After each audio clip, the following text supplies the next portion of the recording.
이 안식일에 하나님께서 우리 사랑하는 모든 성도들이 1년 동안 하나님과 함께 하신 은혜와 사랑이 충만하게 역사하시는 귀중한 안식일이 되기를 소망합니다. 저는 오늘 여러분들과 함께 서로 용서하라라는 제목으로 은혜를 나누기를 원합니다. 왜냐하면 연말 기도 주간을 맞춰가는 거룩한 안식일은 하나님의 용서하심을 경험하는 안식일이기 때문입니다. 하나님의 말씀 에베소서 4장 32절 또 골로새서 3장 13절에 있는 말씀을 봉독하겠습니다. 서로 인자하게 하며 불쌍히 여기며 서로 용서하기를 하나님이 그리스도 안에서 너희를 용서하심과 같이 하라. 골로새서 3장 13절은 누가 네게 혐의가 있거든 서로 용납하여 피차 용서하되 주께서 너희를 용서하신 것과 같이 너희도 그리하고. 지금 이 시대는 용서가 없는 시대입니다. 사소하게 던진 말 한마디에 엄청난 자존심의 상처를 입습니다.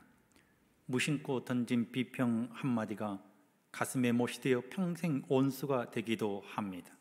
그리고는 기회만 찾아오면 반드시 보복하려고 하는 시대를 우리는 살아갑니다. 우리가 재림성도이지만 용서는 참으로 실천하기 힘든 부분입니다. 그럼에도 불구하고 우리가 재림성도이기 때문에 우리는 용서를 행동으로 옮기는 사람이 되어야 합니다. 우리가 가진 마음의 짐을 내려놓고 우리는 화해의 옷을 입어야 하는데 오늘 성경은 우리에게 서로 용서하라고 가르칩니다. 용서는 성경에 흐르는 중심 사상입니다. 성경은 서로 용서하기를 하나님이 용서하심 같이 하라. 서로 용납하여 피차 용서하라. 내 죄를 사하노라. 우리가 빚진 자를 용서하신 것 같이 우리 빚을 사하시고. 그러면서 성경은 우리에게 몇 번이나 용서해야 할까요? 그 말씀에 대해서 70번씩 7번 하라. 성경에 흐르는 그리스도의 보혈의 피는 용서의 피입니다. 우리는 용서를 은혜의 심장부라 말합니다. 오늘 우리 사랑하는 모든 성도들이 은혜의 심장부인 그리스도의 십자가를 바라보므로 우리 모두가 하나님께서 주시는 용서를 경험하고 우리도 서로 용서하는 그리스도인이 되기를 소망하는 것입니다. 누가복음 23장 34절에 이에 예수께서 가라사대 아버지여 저희를 사하여 주옵소서 자기의 하는 것을 알지 못함이니이다 하시더라. 저희가 그의 옷을 나누어 제비 뽑을세. 이 말씀을 그냥 우리가 읽으면 단순한 서술문에 불과합니다. 이 말씀을 언어적으로 연구하면 놀랍게도 말입니다. 여기에 나오는 동사는 과거 부정명령형입니다. 예수님이 하나님을 향해서 아버지 저들의 죄를 사하여 주시옵소서라고 기도한 것이 말입니다. 하나님을 향하여 그리스도 예수께서 정말 간절하게 명령하는 시제로 등장하고 있다고 한 것입니다. 예수님께서 십자가상에서 온몸이 으스러지는 고통을 참으시며 최후의 힘을 모아 숨을 헐떡이시며 명령법으로 기도하시고 하늘과 땅을 향하여 용서의 힘을 발휘하셨는데 아버지여 저들을 용서하셔야만 합니다. 반드시 용서하셔야만 합니다. 아버지께서는 용서하지 않을 권한이 없으십니다. 왜냐하면 내가 지금 십자가에 달리면서 온 세상의 죄를 사하기 때문에 아버지 용서하여 주옵소서. 죽음의 고통이 찾아오는 십자가에서 아버지를 향하여 단호하게 직접적으로 우리의 죄를 용서해 달라고 명령형으로 말씀하신 예수님의 용서는 우리를 향한 최고의 사랑이었습니다.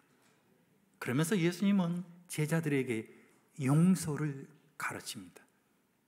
성도 여러분, 용서의 가장 기본적인 원칙은 무엇일까요? 저는 먼저 자기를 용서하는 것입니다. 자기를 용서하지 않고는 절대로 남을 용서할 수 없을 것 같습니다. 내가 가진 허물을 용서하는 것입니다. 내가 하나님 앞에 나아가서 잘못했던 모든 행동들을 먼저 용서하는 것입니다. 그리고 서로 용서할 수 있는 마음을 달라고 하나님 앞에 기도해야 하는 것입니다. 성경은 끊임없이 예수님께서 우리를 향해서 용서하라고 가르칩니다.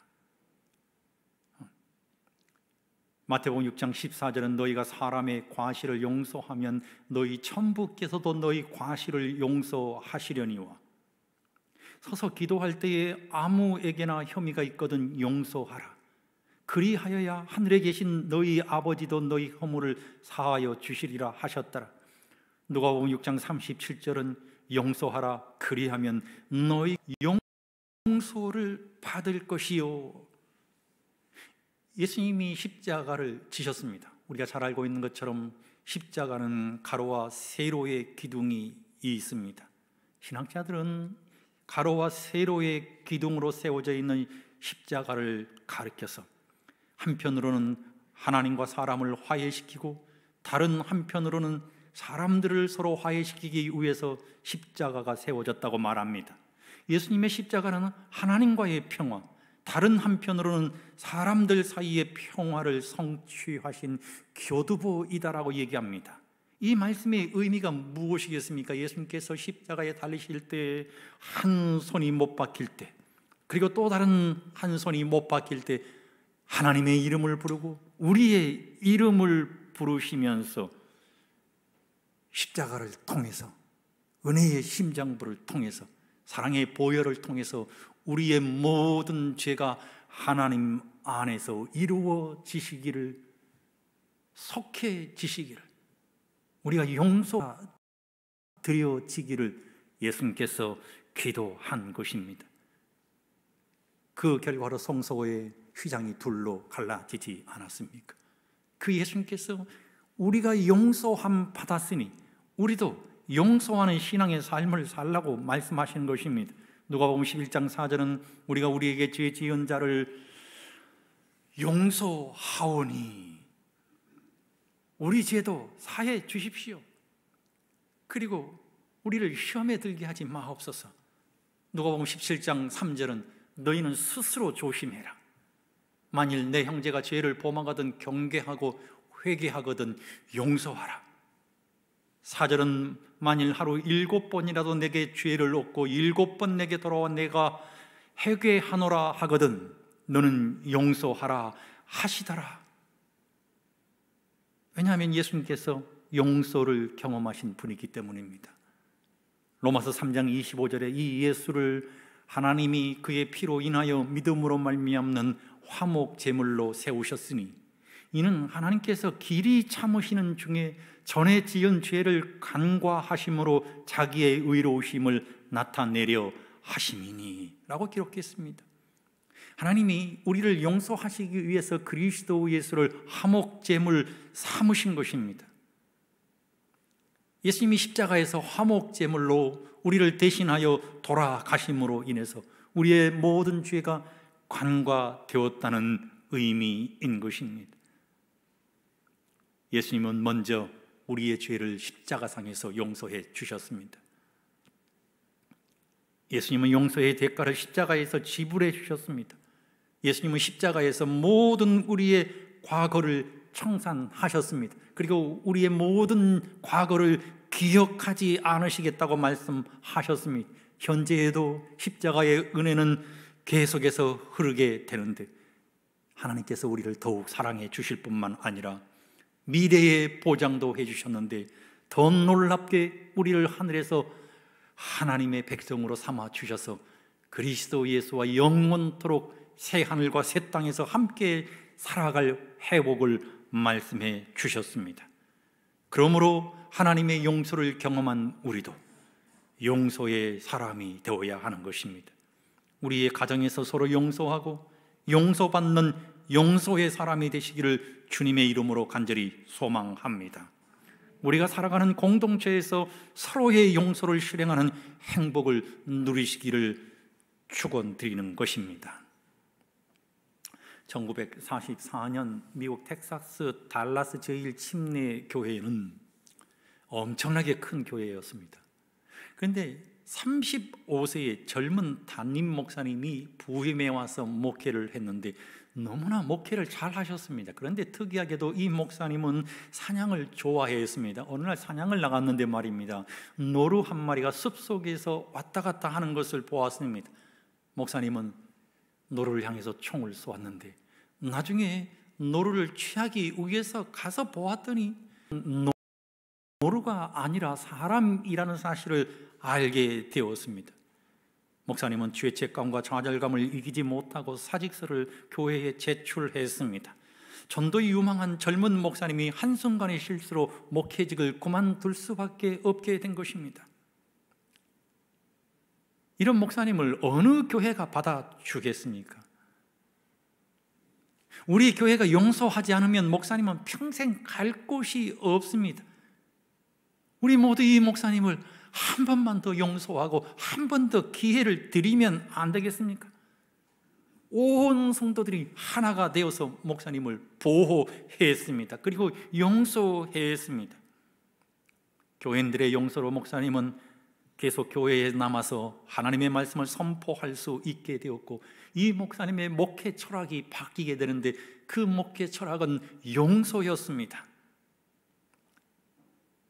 이 목사님이 54권의 저서를 남긴 크리스웰 목사님입니다. 크리스웰 목사님은 교인들로부터 받은 용서의 은혜를 2002년도에 93세로 돌아가실 때까지 평생 용서하자고 그랬습니다. 그래서 그는 이렇게 우리에게 말합니다. 우리는 먼저 용서받았기에 평생 내 몸 안에 필요 없는 것을 내버리는데 아까워하는 사람은 없습니다. 필요 없는 것은 버릴수록 좋습니다. 그래야 깨끗해집니다. 용서란 바로 우리 안에 있는 필요 없는, 있어서 괴로운 응어리들을 내어버리는 일입니다. 그러므로 우리는 용서하는 신앙의 삶을 살아야 합니다. 이제 그만 미워하시고 용서하십시오. 이 목사님의 말씀 가운데서 제 가슴 속에 큰 울림이 되는 것은 있어서 괴로운 응어리들을 내어버리는 것, 그것이 바로 용서라고 하는 것입니다. 여러분 가슴 속에 어떤 응어리들이 있습니까? 제가 서두에 먼저 자신을 하나님 안에서 용서하라고 하지 않았습니까? 오늘 내 가슴 속에 있는 모든 응어리들을 그리스도 예수에게 맡기고 먼저 우리 자신이 하나님께서 주시는 용서를 경험하고, 그리고 우리도 우리 공동체 안에서 서로 용서를 실천하는 그리스도인이 되어야 하지 않겠습니까? 신물교훈 251페이지에는 우리가 남을 용서했기 때문에 용서함을 받는 것이 아니라 우리가 용서받았기 때문에 용서하는 것이다. 모든 용서는 공로 없이 베푸시는 하나님의 사랑의 근거를 두고 있다 그랬습니다. 그러면서 사도 바울은 에베소서 4장 32절에 서로 인자하게 하며 불쌍히 여기며 서로 용서하기를 하나님이 그리스도 안에서 너희를 용서하심과 같이 하라라고 기록했습니다.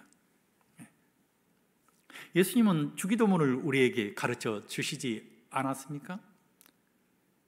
우리가 우리에게 죄 지은 사람을 용서하여 준 것 같이 우리의 죄를 용서하여 주시고, 마태복음 6장 12절에 기록되어 있는 말씀입니다. 근데 주기도문에는 두 가지의 용서가 존재합니다. 첫 번째 용서는 하나님께서 우리를 용서하시는 것이고, 두 번째 용서가 우리가 공동체 안에서 서로를 용서하는 것입니다. 우리가 우리에게 죄 지은 사람을 용서하여 준 것 같이, 같이라는 이 말씀의 의미는 무엇이겠습니까? 이 말씀의 의미는 용서를 경험한 그리스도인이 하나님 앞에 나아가서 용서를 구할 수 있다는 말인 것입니다.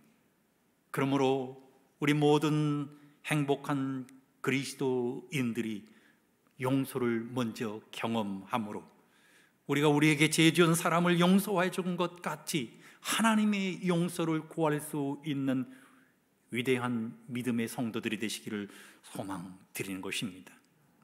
실제로 누군가에 의해 상처받고 매맞고 더럽혀지고 밟혔을 때 해를 끼친 그 사람에게 다가가서 용서의 말을 한다는 것은 인간으로서는 하기 힘든 일입니다.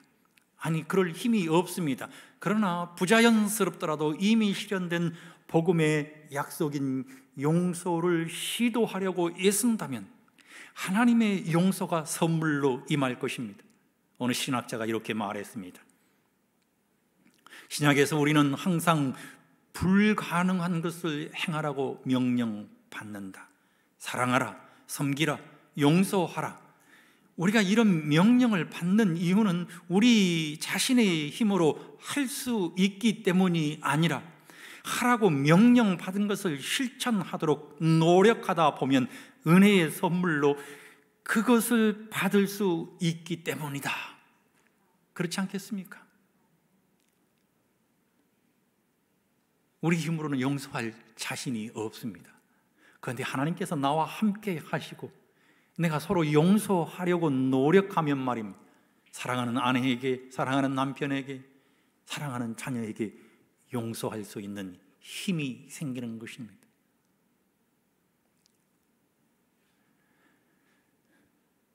저는 이 아들에 대한 욕심이 좀 많았습니다. 여러분들이 한번 말씀드린 적이 있기도 합니다만, 아이가 태어났는데 너무너무 예쁘게 태어난 거예요. 세상에 이렇게 잘생긴 아이는 처음 봤습니다. 저만 그런 줄 알았는데 주변에 있는 사람들이 다 그러는 거예요. 너무너무 멋지게 탄생을 했어요. 그래서 자라가는 모습도 얼마나 아름답게 멋지게 자라가는지 말이에요. 4살 때 저와 함께 이 백운산도 올라가, 북한산에 그 백운대도 막 함께 막 등반하고 너무너무 좋았습니다. 근데 중학교에 들어가서부터 문제가 생겼어요. 제가 이 아이를 정말 잘 키워보고 싶어서 저의 욕심이 너무 과했습니다. 그래서 이 아이가요, 저는 정말 공부를 잘해가지고 세상으로부터 인정을 받고 또 아버지도 가슴을 쭉 펴고 내 아들이다라고 자랑하고 싶을 만큼 성장해 주기를 원했는데 그렇지 못했어요. 그러다 보니까 제가 아이에게 잔소리를 많이 하게 되고 또 어떤 경우에는 해초리를 들기도 하고 했습니다. 고등학교 때까지도 이어졌습니다. 이제 결혼을 하고 아이를 안고 저희 집으로 이제 아이가 오게 되었는데 그게 죄책감이 너무 큰 거예요. 너무너무 죄책감이 들어가지고 지금도 죄책감 가운데서 제가 있는데 제가 우리 아이에게 그랬습니다. 시인아, 아빠가 미안하다. 잘못했어. 그렇게 키우지 않아도 이렇게 멋진 아들이 될 수 있었는데 내가 너에게 너무 과한 욕심을 부렸는데 그 욕심은 아빠의 욕심이었다. 아빠를 용서하렴. 이렇게 얘기를 했습니다. 그랬더니 우리 아들이 정말 멋진 말을 합디다. 그 말이 무엇인가 하면 그것 때문에 제가 잘 됐잖아요. 그러면서 또 한마디를 덧붙였는데 말입니다. 가족끼리는 용서가 너무 쉬운 거예요. 저는 맞을 때 이미 용서했습니다. 그래요. 그때 이미 다 용서를 했다고 하는 것입니다. 다 지나간 일입니다. 그러면서 요즘 우리 손녀가 이렇게 커간 모습을 보는데, 야, 용서는 가족끼리 하는 용서를 내가 속한 공동체 안에서 실천하는 것이구나, 이렇게 생각했습니다. 제가 우리 손녀한테 뭘 먹이려고 하는데 그 먹여서는 안 되는 걸 먹이는 겁니다. 아이가 먹어서는 그걸 해독할 수 없는 것을 막 먹여요. 그러면 옆에서 엄마가 먹지 마, 안 돼. 그러면 아이가 울어요. 근데 시간이 불과 얼마 지나지 않았는데 곧바로 달려가서 나 같으면 한 3, 4일 정도는 엄마 얼굴을 안 봐야 하는데 언제 그랬냐는 듯이 1분도 채 걸리지 않고 엄마한테 달려가서 엄마의 다리를 꼭 껴안는 것입니다. 엄마에게 책망받고 한번 울고, 그걸로 용서가 된 것입니다. 그래서 예레미야 31장 34절에는 내가 그들의 죄악을 사하고 다시는 그 죄를 기억지 아니하리라. 하나님의 모습입니다. 우리의 죄악을 기억지 아니하시는 하나님의 놀라우신 은혜를 경험한 우리가 어떻게 용서를 베풀 수 있는 신앙인이 되어야 할 것인가? 1만 달란트 빚진 자의 이야기가 나오지 않습니까?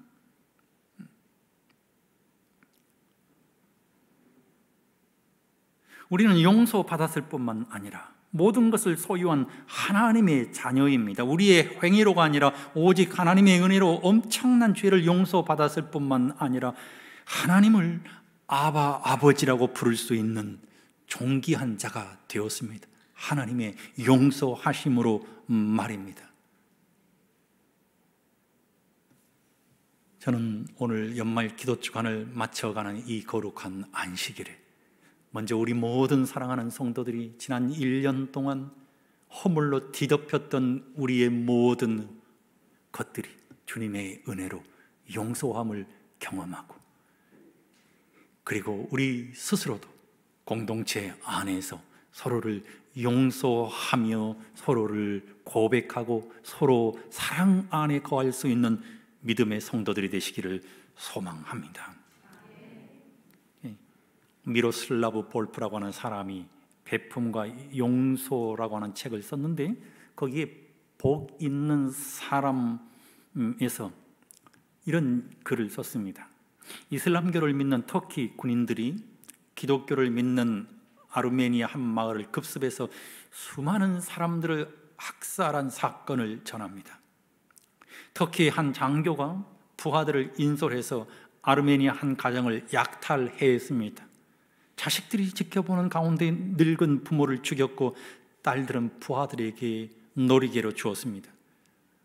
자신은 제일 큰 딸을 무자비하게 성폭행했습니다. 얼마 후에 큰 딸은 기적적으로 탈출해서 간호사가 되었습니다. 세월이 꽤 흐른 후 이 여인은 상처를 입은 터키 군인들을 보살피는 병동에서 일하게 되었습니다. 어느 날 밤 병원에 후송되어 온 군인 한 사람을 열심히 간호하다가 그가 바로 자기와 자기 가족에게 씻을 수 없는 치욕과 고통을 안겨다 준 장교라는 사실을 알게 되었습니다. 그 장교는 간호사 도움 없이는 죽을 수밖에 없는 상황이었습니다. 간호사는 그를 죽이고 싶었지만 그를 용서하기로 결심합니다. 그리고는 정성을 다해서 치료했습니다. 근데 말입니다, 터키의 이 장교가 의식이 돌아왔을 때 간호사 옆에 서 있던 의사가 이렇게 말하는 것을 들었습니다.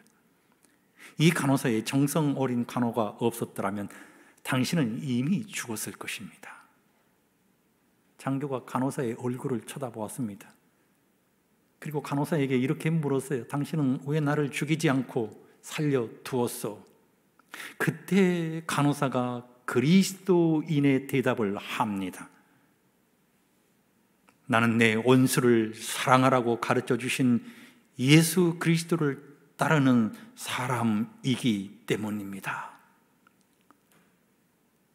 오늘 우리는 우리를 억울하게 만들고 상처를 입힌 모든 사람들을 간호사처럼 너그럽게 용서해야 합니다. 특별히 가정에서 용서가 경험되어지기를 소망합니다. 그리고 참된 안식일을 회복하는 놀라운 기회가 있게 되기를 소망합니다. 용서란 이처럼 어렵고 고통스럽습니다. 그러나 용서하고 나면 하나님께서 우리의 가슴 속에 평강을 주십니다. 평화가 찾아오게 된 것입니다. 무엇보다도 하나님 나라의 백성이 될 수 있는 것이 용서란 사실을 우리 모든 성도들이 깨닫게 되시기를 주의 이름으로 간절히 축원드립니다. 이 코레 텐 붐 여사는 우리가 너무 잘 알고 있지 않습니까? 독일로 가라는 하나님의 음성에 나는 가지 못하겠습니다. 그래도 가라는 음성에 순종해서 독일에 가서 그가 봉사하게 되었는데 말입니다. 어느 날 말에 철천지 원수를 만났습니다.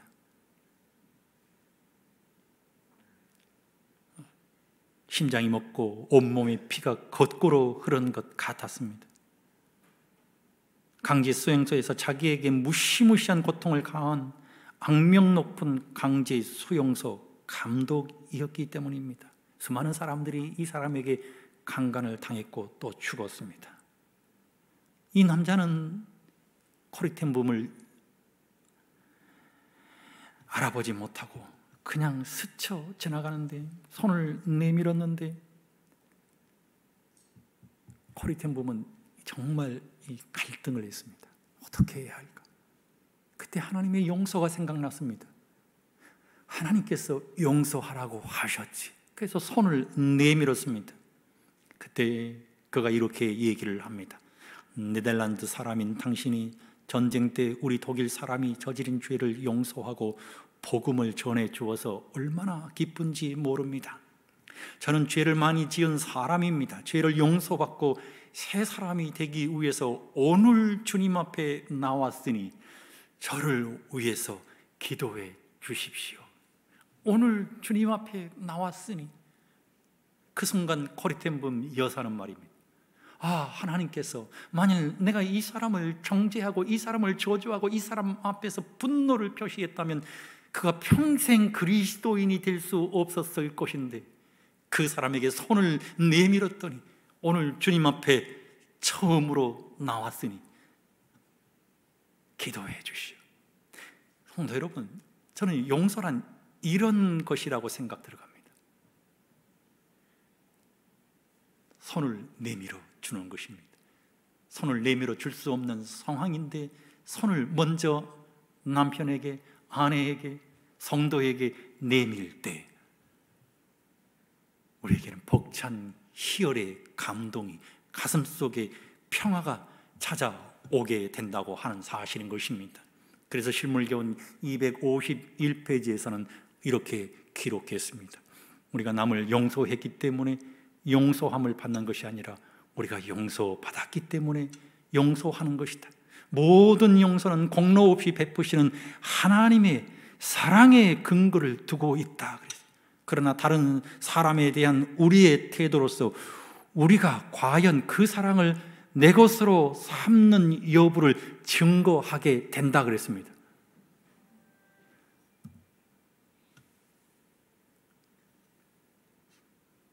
성도 여러분, 제가 연필을 여러분들에게 보여주는데 이 딕슨이라고 하는 사람이 말해요. 세계 2차 대전이 끝나면서 이 연필 한 자루로 엄청난 거부가 되었습니다. 그 연필 한 자루로 어떻게 거부가 되었는가 하면 연필 끝에 말이에요. 지우개를 끼워 넣는 것입니다. 그래서 어떻게 할 수 있어요? 써놓은 것을 지울 수가 있는 것입니다. 제가 인터넷 사진에서 보았습니다. 모든 사람은 실수를 해. 그래서 연필 뒤에 지우개가 달려 있는 거라고. 그렇습니다. 이 조셉 딕슨이 말이에요. 남북전쟁 당시에 사소한 아이디어 하나로 일약 거부가 되었던 것처럼 우리도 하나님께서 내게 주신 지우개로 말입니다. 먼저 내 자신의 허물을 지워버린 것, 그게 용서입니다. 스가랴서에 있는 말씀을 보면 대제사장이 말이에요, 죄를 짓고 사단으로부터 고소를 당합니다. 사단이 볼 때, 하나님이 여호수아를 볼 때 그는 용서받을 수 없는 사람이었습니다. 왜냐하면 그의 옷이 더러웠기 때문입니다. 대제사장은 이스라엘 백성을 다 대표하는 사람입니다. 그런데 그때 예수님께서 말입니다, 자신이 입고 계시던 새 마포 옷을 벗으셨습니다. 그리고는 그리스도 예수의 새 마포로 죄로 뒤덮여 있는 대제사장 여호수아를 감싸 버렸습니다. 모든 죄가 덮어진 것입니다. 모든 죄가 지워지게 된 것입니다. 허물의 사함을 얻고 그 죄의 가리움을 받는 자는 복이 있도다 약속하신 하나님의 놀라운 약속이 오늘 우리 모든 성도들에게 충만한 은혜로 다가가게 되기를 소망합니다. 때론 용서할 수 없는 사람이 있다. 도저히 지울 수가 없는 분한 일들도 있다. 그러나 그럴수록 지우고 용서하라. 그럴수록 지워버리라. 용서하라는 것입니다. 왜냐하면 그런 기억과 분노들이 우리에게 주어진 삶의 질을 망가뜨리기 때문이다. 미셸 바첼레트라고 하는 칠레의 여성 대통령이 말한 것입니다. 그것이 우리를 삶의 질에 무가치하게 만들게 돼요. 삶의 질이 떨어지기 때문에. 예수님께서 로마서 5장 8절에 이렇게 사도 바울을 통해서 말씀하셨습니다. 우리가 아직 죄인 되었을 때에 그리스도께서 우리를 죽으심으로 하나님께서 우리에게 대한 자기의 사랑을 확증하셨느니라. 저는 이 말씀을 우리 모든 성도들에게 드리고 오늘 말씀을 마치기를 원합니다. 우리는 지금 재림전 확인 심판 시대를 살아가고 있습니다. 확인 심판이 무엇입니까? 우리를 용서하시는 그리스도의 중보 사업이 조사 심판 아니겠습니까? 조사 심판은 용서입니다. 우리의 죄를 지워주시기 위해서 예수께서 이 땅에 다시 오시는 재림의 그날 아침까지 그리스도 없이는 단 한순간도 호흡할 수 없는 우리를 위해서 하늘 지성소에서 내피 하시면서 예수님께서 지우개로 쓰여진 우리의 모든 죄를 도말하고 계신다는 이 놀라운 사실을 힘입으시고 덮어주시는 의의를 매 순간 경험하시는 우리 모든 성도들이 용서하는 그리스도인으로 매 순간 살아가게 되기를 주의 이름으로 간절히 축원드립니다.